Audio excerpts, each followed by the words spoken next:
Hello बच्चों, नमस्कार। मैं राधिका मिस। लास्ट लेक्चर में हमने चौकीदार की कहानी ऐसी, हाँ यस, चौकीदार, रात का चौकीदार, ये पूरक पठन पढ़ा था। आज हम लोग पढ़ेंगे निर्माणों के पावन युग में, जो अपने महान दिवंगत ऐसे प्रधानमंत्री थे अटल बिहारी वाजपेयी, जो कविता भी लिखते थे। तो उनकी कविता है, बहुत अच्छी कविता है, निर्माण के पावन युग में। परिचय: 25 दिसंबर 1924, मध्य प्रदेश। पर अटल बिहारी वाजपेयी जी भारत के पूर्व प्रधानमंत्री होने के साथ साथ कवि, पत्रकार व प्रखर वक्ता भी है। आपकी रचनाएं जीवन की जिजीविषा, राष्ट्र प्रेम और ओज से भरी होती है। जिजीविषा मतलब जीने की आस। प्रमुख कृतियाँ: मेरी 51 कविताएं, कुछ लेख, कुछ भाषण, बिंदु, विचार, अमर बलिदान इत्यादि। कविता: रस की अनुभूति कराने वाली, सुंदर अर्थ प्रकट करने वाली, लोकोत्तर आनंद देने वाली रचना कविता होती है। इसमें दृश्य की अनुभूतियों को साकार किया जाता है। इस कविता में वाजपेयी जी ने नूतन अनुसंधान संस्कृति के सम्मान, जगत का कल्याण उत्थान करने के साथ ही साथ चरित्र निर्माण करने का विशेष महत्व प्रदान किया है। तो वो बोलते हैं कि हमें हमारे समाज में अनुसंधान संस्कृति तो चाहिए, बट इसके साथ चरित्रपूर्ण हमारा समाज निर्माण हो, ये बहुत ज़रूरी है, ऐसे वाजपेयी जी का कहना है। अभी देखिए, निर्माणों के पावन युग में हम चरित्र निर्माण न भूले, स्वार्थ साधना की आंधी में वसुधा का कल्याण न भूले। मतलब हमारी वसुधा मतलब हमारी पृथ्वी जो है, वो हम जो डिस्ट्रॉय कर रहे हैं, हमको उसको नहीं भूलना है। माना अगम अगाध सिंधु है, संघर्षों का पार नहीं है, किंतु डूबना मझदारों में साहस को स्वीकार नहीं है। जटिल समस्या सुलझाने को नूतन अनुसंधान न भूले। अभी देखिए यहाँ पे अर्थ देखिए, यहाँ पे तो अनुसंधान मतलब खोज, जांच, पड़ताल। कवि कहते हैं कि युग निर्माण मतलब विकास का है। यह युग बहुत पवित्र है, पर निर्माणों के साथ साथ चरित्र निर्माण भी बहुत ज़रूरी है। चरित्र इंसान का बहुत ज़रूरी होता है। आचरण, चरित्र मतलब आचरण, जो हम लोग सीखते हैं वो आचरण। हमें इस बात को ध्यान में रखना होगा, निर्माणों के सामने हमें चरित्र निर्माण की बात भूलना नहीं चाहिए। हर और लोग अपना स्वार्थ सिद्ध करने में लगे हैं। कवि कहते हैं कि अपनी हित साधना की आंधी में हमें संसार के कल्याण की बात को भूलना नहीं चाहिए। कवि कहते हैं कि यह सच है कि समुद्र अपार है, अथाह है, इसी पर संघर्ष का भी आर पार नहीं है। इस तरह संघर्षों का भी आर पार नहीं है, किंतु साहसी व्यक्ति को अपना संघर्ष बीच मंझधार में छोड़ देना मंजूर नहीं होता है। पेचीदा समस्याओं को सुलझाने के लिए हमें नए अनुसंधानों पर का उपयोग करना चाहिए। निर्माण मतलब क्रिया, रचना, पावन पवित्र युग, इतिहास का बड़ा कालमान, चरित्र आचरण, स्वार्थ साधना, अपना मतलब सिद्ध करना।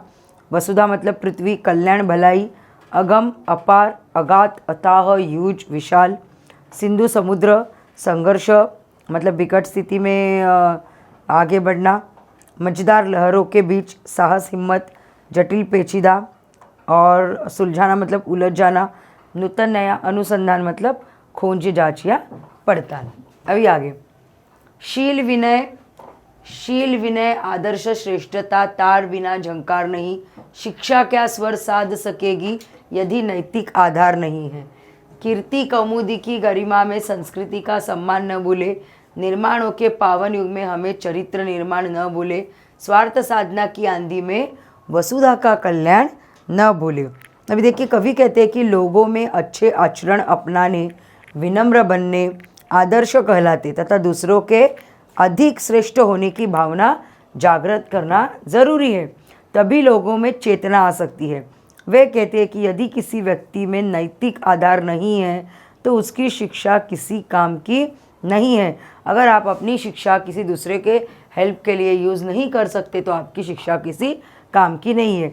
चांदनी की शोभा की तड़क भड़क में हमें अपनी संस्कृति का सम्मान करना नहीं भूलना चाहिए।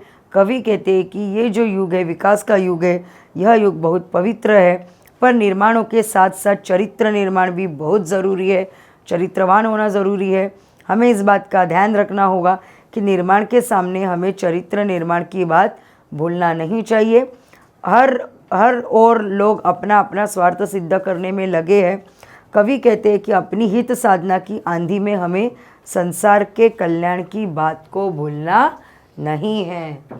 आविष्कारों की कृतियाँ में यदि मानव का प्यार नहीं, सृजनहीन विज्ञान व्यर्थ है, प्राणी का उपकार नहीं। भौतिकता के उत्थानों में जीवन का उत्थान न भूले, निर्माणों के पावन युग में हम चरित्र निर्माण न भूले, स्वार्थ साधना की आंधी में वसुधा का कल्याण न भूले।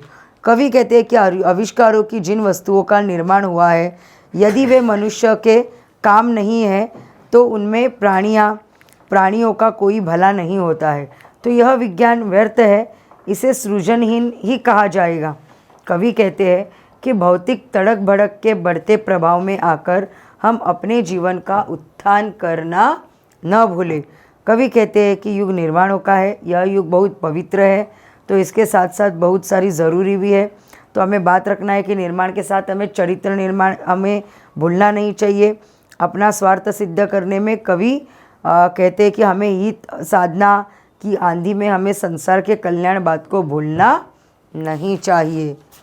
जैसे आप देखिए यहाँ पे, शील मतलब मिजाज, चाल ढल, अच्छे चरित्र, विनय, नम्रता, पोलाइट, आदर्श, अनुकरणीय वस्तु, श्रेष्ठता, उत्तमता, झंकार, झंझन का स्वर, साधना, सिद्धि करना, नैतिक, नीति संबंधी, कीर्ति, यश, कौमुदी मतलब चांदनी, गरिमा, महत्व, महिमा, ग्रेटनेस, कृति मतलब कोई अच्छा या बड़ा काम, सृजनहीन जिसने सृजन न हो सके, कुछ निर्माण न हो सके, व्यर्थ, निरर्थक, उपकार, भलाई, भौतिकता, सांसारिकता, उत्थान, उन्नति।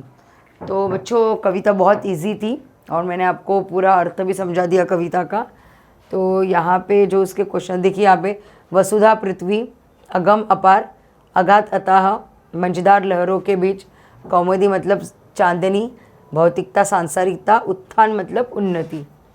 अभी ये जो 1960 से 80 का स्वतंत्र उत्तर भारत के इतिहास के बारे में चर्चा कीजिए, ये उपक्रम है, या आपके अनुसार आपके स्कूल में जो पढ़ा जाएगा इस अनुसार आपको पढ़ना है। तो बच्चों यहाँ पे जो आंसर है इसके आंसर हम लोग अभी लिखेंगे। बच्चे देखिए यहाँ पे, सूचना के अनुसार कृतियाँ कीजिए, निर्माणों के पावन युग में हम इन्हें भूले हैं, हमें इन्हें न भूले, चरित्र निर्माण को नहीं भूलना है, नूतन अनुसंधान को, वसुधा का कल्याण करने नहीं भूलना है, और संस्कृति का सम्मान करना हमें नहीं भूलना है। होना ज़रूरी है, आविष्कारों में मनुष्य का प्यार होना ज़रूरी है, विज्ञान में प्राणियों का उपकार बहुत ज़रूरी है। अभी देखिए, निम्न अर्थ के शब्दकोश की सहायता से उचित शब्द रिक्त स्थानों में लिखिए। आर्यभट्ट ने शून्य की आविष्कार की, खोज की। आर्यभट्ट ने शून्य का आविष्कार किया और शून्य की यहाँ पे आता है खोज। प्रगति के लिए आपसी स्पर्धा आवश्यक है। कार्यक्रम को शुरू करने के लिए अध्यक्ष महोदय की अनुमति चाहिए। काले बादलों को देखकर बारिश की संभावना है। सड़क योजना में सैकड़ों मजदूरों को रोजगार मिला। नोट डाउन ऑल बच्चों। ओके, अभी आगे देखिए। हाँ, बस हो गया बच्चों। अभी आज हमारा सेमेस्टर तक का पोर्शन ख़त्म हुआ है। तो जो कवि कहे कवि कविराय, तो ये जो पूरी दूसरी कविता है, अगले वीडियो में हम लोग देखेंगे। तो आपको कुछ डाउट है मुझे कमेंट में बताना बच्चों। अभी तक के हम लोग रुकते हैं।